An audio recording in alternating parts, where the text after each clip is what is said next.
Sejam muito bem-vindos ao Clube do Livro da Tocando em Frente.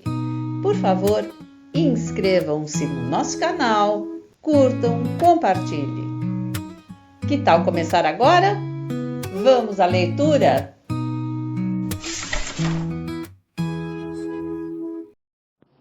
Capítulo 9. Baleia. A cachorra-baleia estava para morrer. Tinha emagrecido, o pelo caíra ali em vários pontos, as costelas avultavam num fundo róseo, onde manchas escuras supuravam e sangravam, cobertas de moscas. As chagas da boca e a inchação dos beiços dificultavam-lhe a comida e a bebida. Por isso, Fabiano imaginara que ela estivesse com um princípio de hidrofobia e amarrara ali no pescoço um rosário de sabugos de milho queimados. Mas Baleia, sempre de mal a pior, roçava-se nas estacas do curral ou metia-se no mato, impaciente. Enxotava os mosquitos, sacudindo as orelhas murchas, agitando a cauda pelada e curta, grossa na base, cheia de roscas, semelhante a uma cauda de cascavel.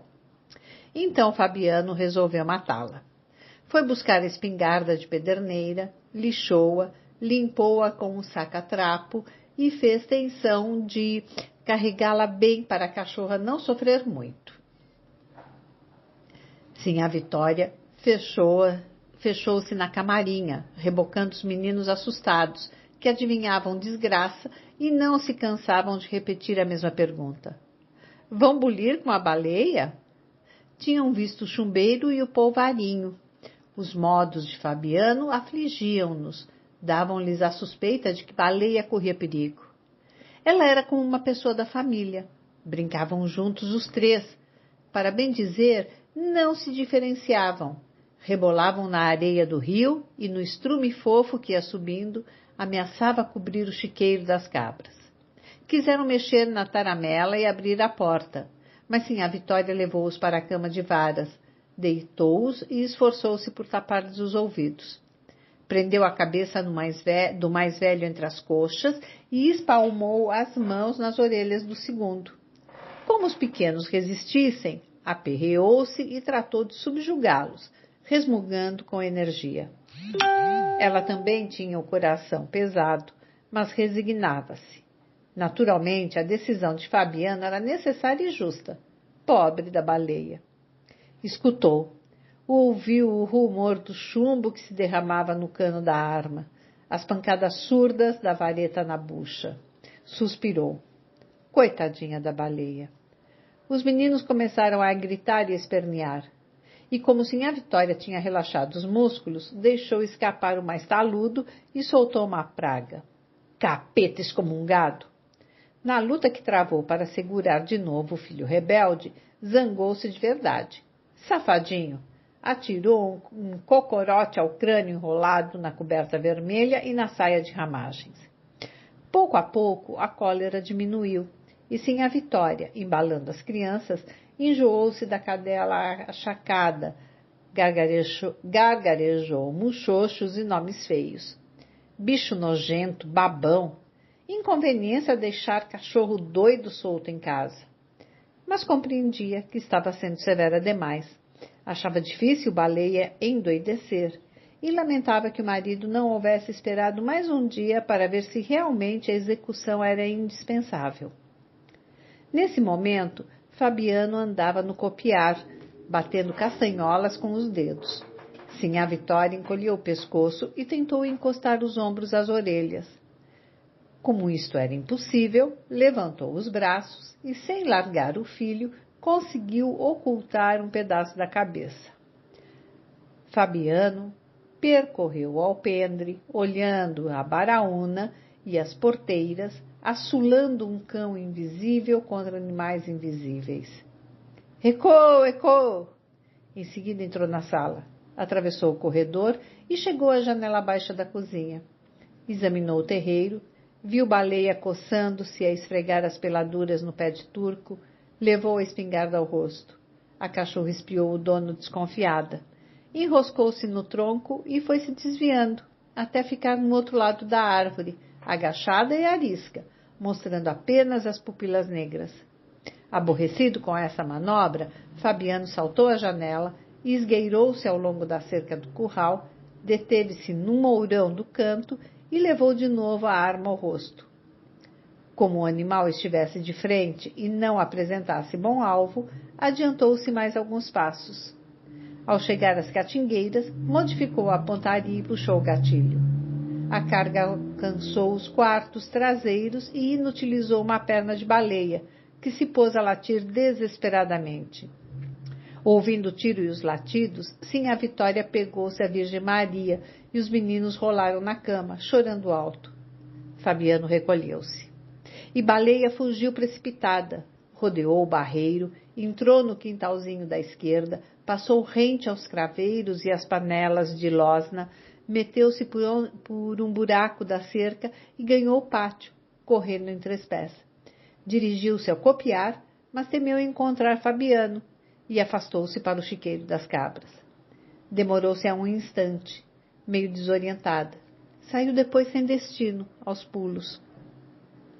Defronte do carro de bois, faltou-lhe a perna traseira, e perdendo muito sangue, andou como gente, em 2 pés, arrastando com dificuldade a parte posterior do corpo. Quis recuar e esconder-se debaixo do carro, mas teve medo da roda. Encaminhou-se aos juazeiros. Sob a raiz de um deles havia uma barroca macia e funda. Gostava de espojar-se ali. Cobria-se de poeira, evitava as moscas e os mosquitos, e quando se levantava tinha folhas secas e gravetos colados às feridas. Era um bicho diferente dos outros. Caiu antes de alcançar essa cova arredada.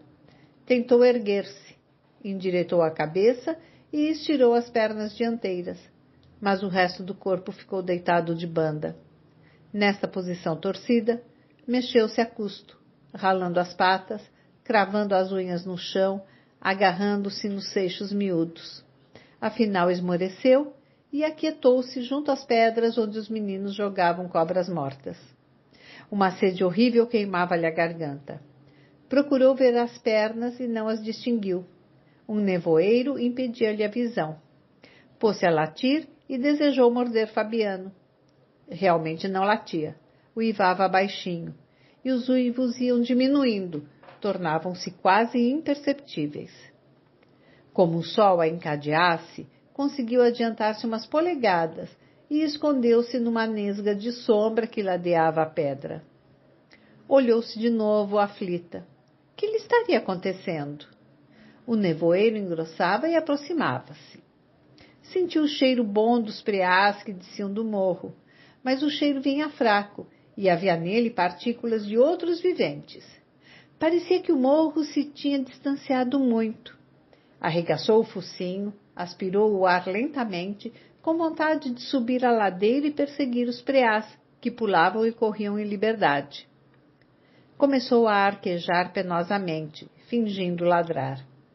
Passou a língua pelos beiços torrados e não experimentou nenhum prazer.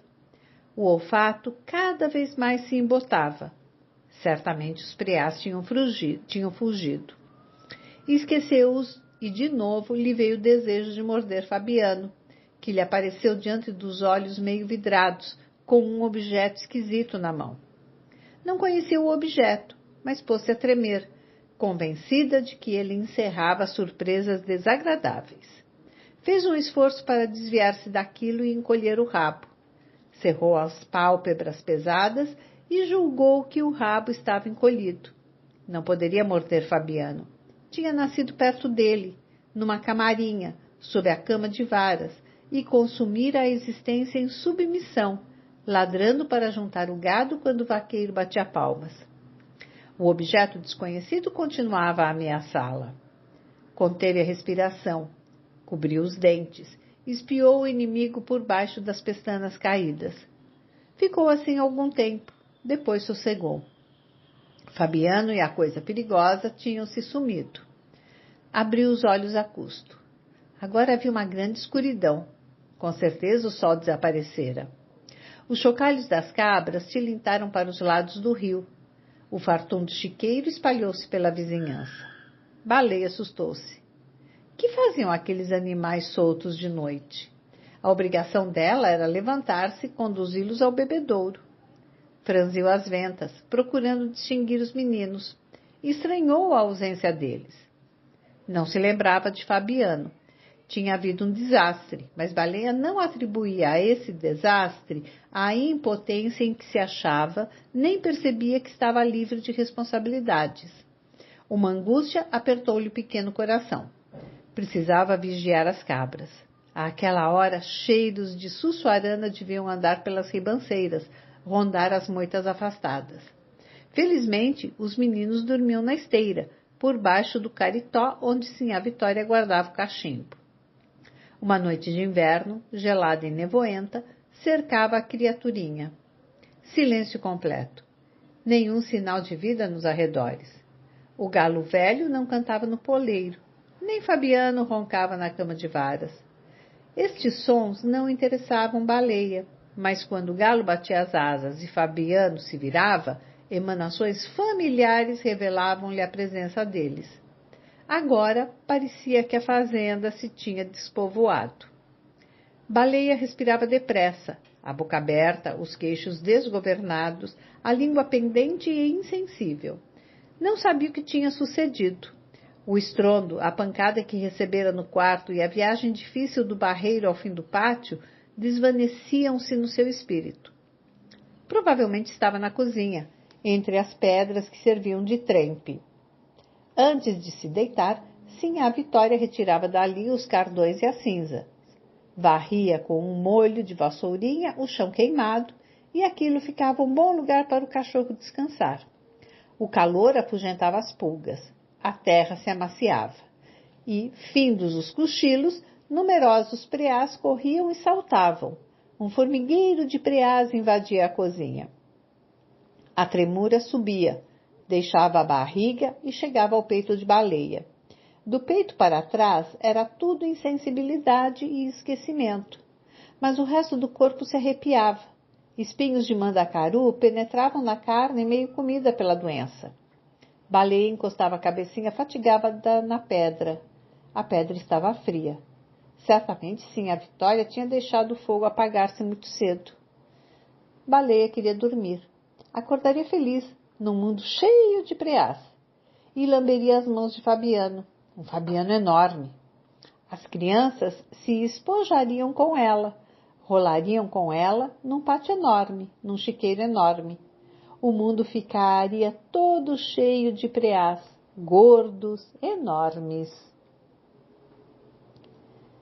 Capítulo 10. Contas. Fabiano recebia na partilha a 4ª parte dos bezerros e a 1/3 dos cabritos. Mas como não tinha roça e apenas se limitava a semear na vazante uns punhados de feijão e milho, comia da feira, desfazia-se dos animais, não chegava a ferrar um bezerro ou assinar a orelha de um cabrito. Se pudesse economizar durante alguns meses, levantaria a cabeça. Forjara planos. Tolice! Quem é do chão não se trepa. Consumidos os legumes, roídas as espigas de milho, recorria à gaveta do amo. Cedia por preço baixo o produto das sortes. Resmungava, resingava, numa aflição tentando espichar os recursos minguados, engasgava-se e engolia em seco. Transigindo com outro, não seria roubado tão descaradamente. Mas receava ser expulso da fazenda e rendia-se. Aceitava o cobre e ouvia conselhos. Era bom pensar no futuro, criar juízo. Ficava de boca aberta, vermelho, o pescoço inchando. De repente, estouvava. Conversa. Dinheiro anda num cavalo e ninguém pode viver sem comer. Quem é do chão não se trepa. Pouco a pouco, o ferro do proprietário queimava os bichos de Fabiano. E quando não tinha mais nada para vender, o sertanejo endividava-se. Ao chegar à partilha, estava encalacrado, e na hora das contas davam-lhe uma ninharia. Ora, daquela vez como das outras, Fabiano ajustou o gado, arrependeu-se, enfim deixou a transação meio apalavrada e foi consultar a mulher. Sinhá Vitória mandou os meninos para o barreiro. Sentou-se na cozinha, concentrou-se, distribuiu no chão sementes de várias espécies, realizou somas e diminuições. No dia seguinte, Fabiano voltou à cidade, mas ao fechar o negócio, notou que as operações de Sinhá Vitória, como de costume, diferiam das do patrão. Reclamou e obteve a explicação habitual. A diferença era proveniente de juros. Não se conformou. Devia haver engano. Ele era bruto, sim, senhor. Via-se perfeitamente que era bruto. Mas a mulher tinha miolo. Com certeza havia um erro no papel do branco. Não se descobriu o erro e Fabiano perdeu os estribos. Passar a vida inteira assim, no toco, entregando o que era dele de mão beijada? Estava direito àquilo? Trabalhar como negro e nunca arranjar carta de alforria. O patrão zangou-se, repeliu a insolência, achou bom que o vaqueiro fosse procurar serviço noutra fazenda. Aí Fabiano baixou a pancada e amunhecou. Bem, não era preciso barulho não. Se havia dito palavra à toa, pedia desculpa. Era bruto, não fora ensinado. Atrevimento não tinha, conhecia o seu lugar. Um cabra. Ia lá puxar questão com gente rica? Bruto, sim, senhor, mas sabia respeitar os homens. Devia ser ignorância da mulher. Provavelmente devia ser ignorância da mulher. Até estranhava as contas dela. Enfim, como não sabia ler, um bruto, sim, senhor, acreditara na sua velha, mas pedia desculpa e jurava não cair noutra. O amo abrandou e Fabiano saiu de costas, o chapéu varrendo o tijolo.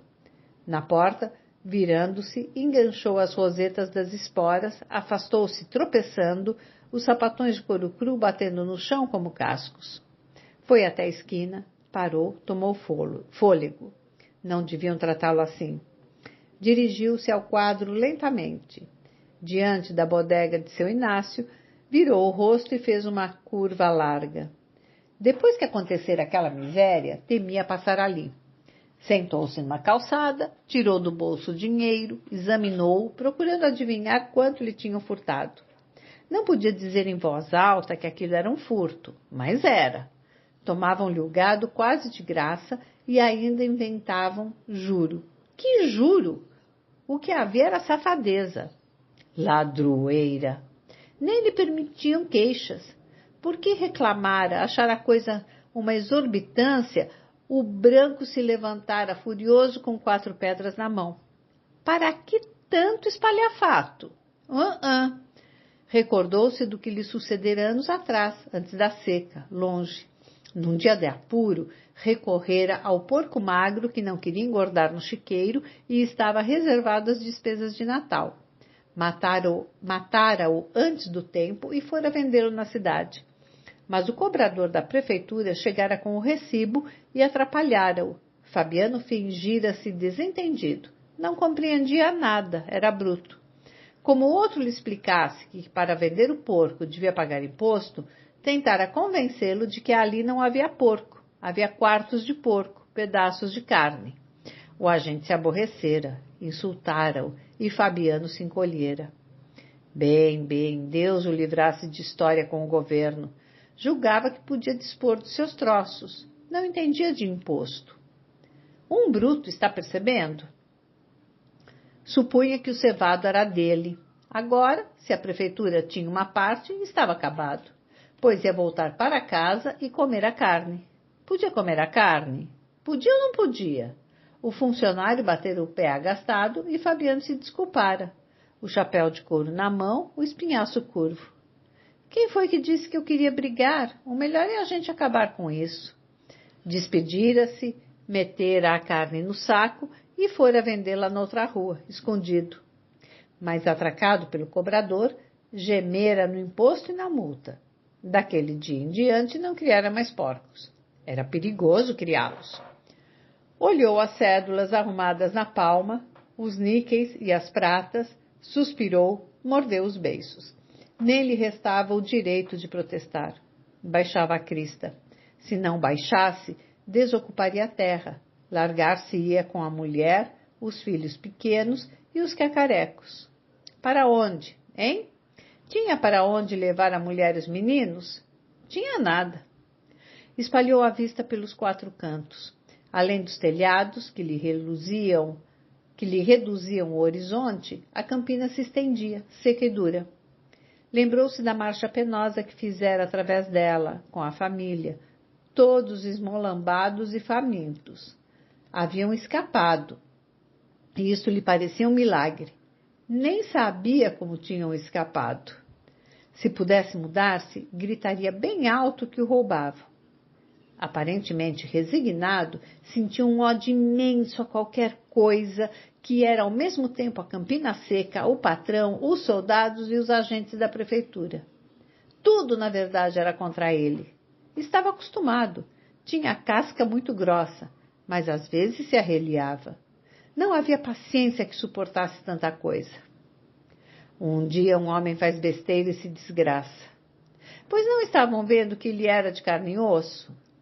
Tinha obrigação de trabalhar para os outros, naturalmente. Conhecia o seu lugar. Bem, nascera com esse destino. Ninguém tinha culpa dele haver nascido com um destino ruim. Que fazer? Podia mudar a sorte? Se lhe dissessem que era possível melhorar de situação, espantar-se-ia. Tinha vindo ao mundo para amansar brabo, curar feridas com rezas, consertar cercas de inverno a verão. Era sina. O pai vivera assim, o avô também.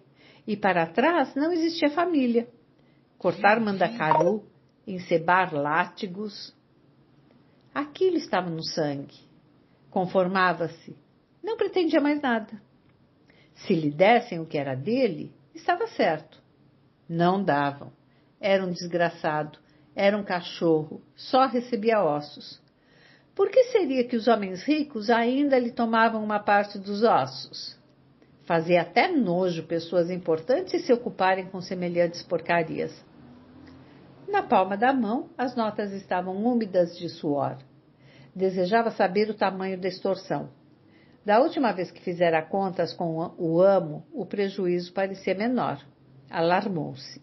Ouvira falar em juros e em prazos. Isso lhe dera uma impressão bastante penosa. Sempre que os homens sabidos lhe diziam palavras difíceis, ele saía logrado. Sobressaltava-se escutando-as. Evidentemente, só serviam para encobrir ladroeiras. Mas eram bonitas. Às vezes decorava algumas e empregava-as fora de propósito. Depois esquecia-as. Para que um pobre da laia dele usar conversa de gente rica? Sinhá Terta é que tinha uma ponta de língua terrível. Falava quase tão bem como as pessoas da cidade. Se ele soubesse falar como Sinhá Terta, procuraria serviço noutra fazenda. Haveria de arranjar-se. Não sabia. Nas horas de aperto, dava para gaguejar. Embaraçava-se como um menino. Coçava os cotovelos aperreado. Por isso esfolavam-nos. Safados. Tomar as coisas de um infeliz que não tinha onde cair morto. Não viam que isso não estava certo? Que iam ganhar com semelhante procedimento, hein? Que iam ganhar. Hã? Agora não criava porco e queria ver o tipo da prefeitura cobrar dele imposto e multa. Arrancavam-lhe a camisa do corpo e ainda por cima davam-lhe facão e cadeia. Pois não trabalharia mais, ia descansar. Talvez não fosse. Interrompeu o monólogo, levou uma eternidade contando e recontando mentalmente o dinheiro, amarrotou-o com força, empurrou-o no bolso raso da calça, meteu na casa estreita o botão de osso. Porcaria. Levantou-se, foi até a porta de uma bodega com vontade de beber cachaça. Como havia muitas pessoas encostadas ao balcão, recuou. Não gostava de se ver no meio do povo. Falta de costume. Às vezes dizia uma coisa sem intenção de ofender, entendiam outra, e lá vinham questões. Perigoso entrar na bodega. O único vivente que o compreendia era a mulher. Nem precisava falar. Bastavam os gestos. Sinhá Terta é que se explicava com gente da rua. Muito bom uma criatura ser assim, ter recurso para se defender. Ele não tinha. Se tivesse, não vivia naquele estado. Um perigo entrar na bodega.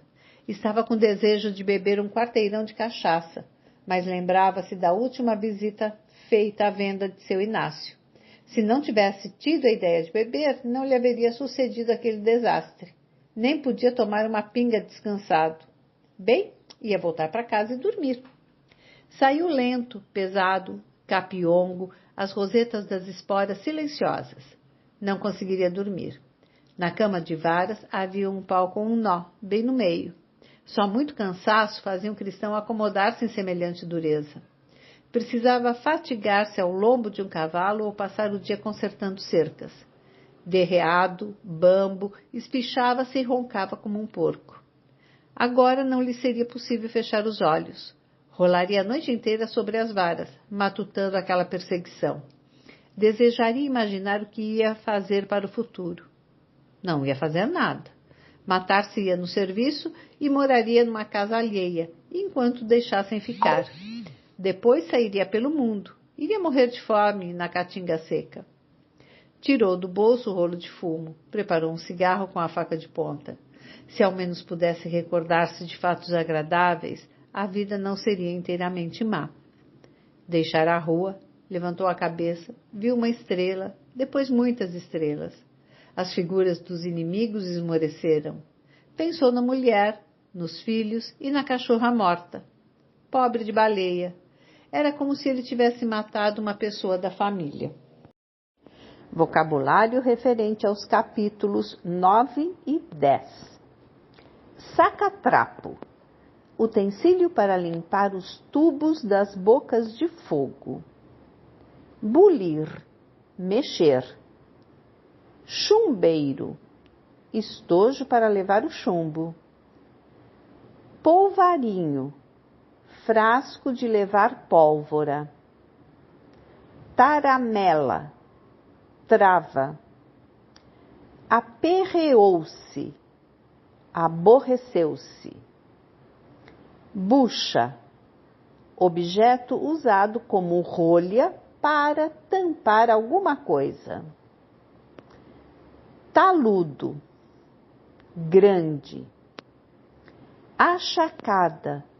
Doente. Muxoxos.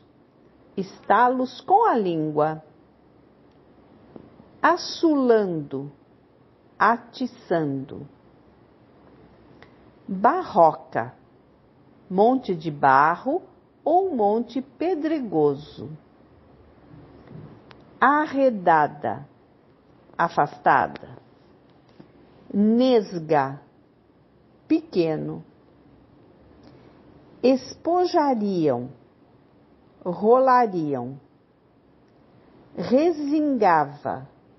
Repreendia. Toco. Obrigação. Dever. Esmolambados. Esfarrapados. Capiongo. Deprimido. Derreado. Curvado.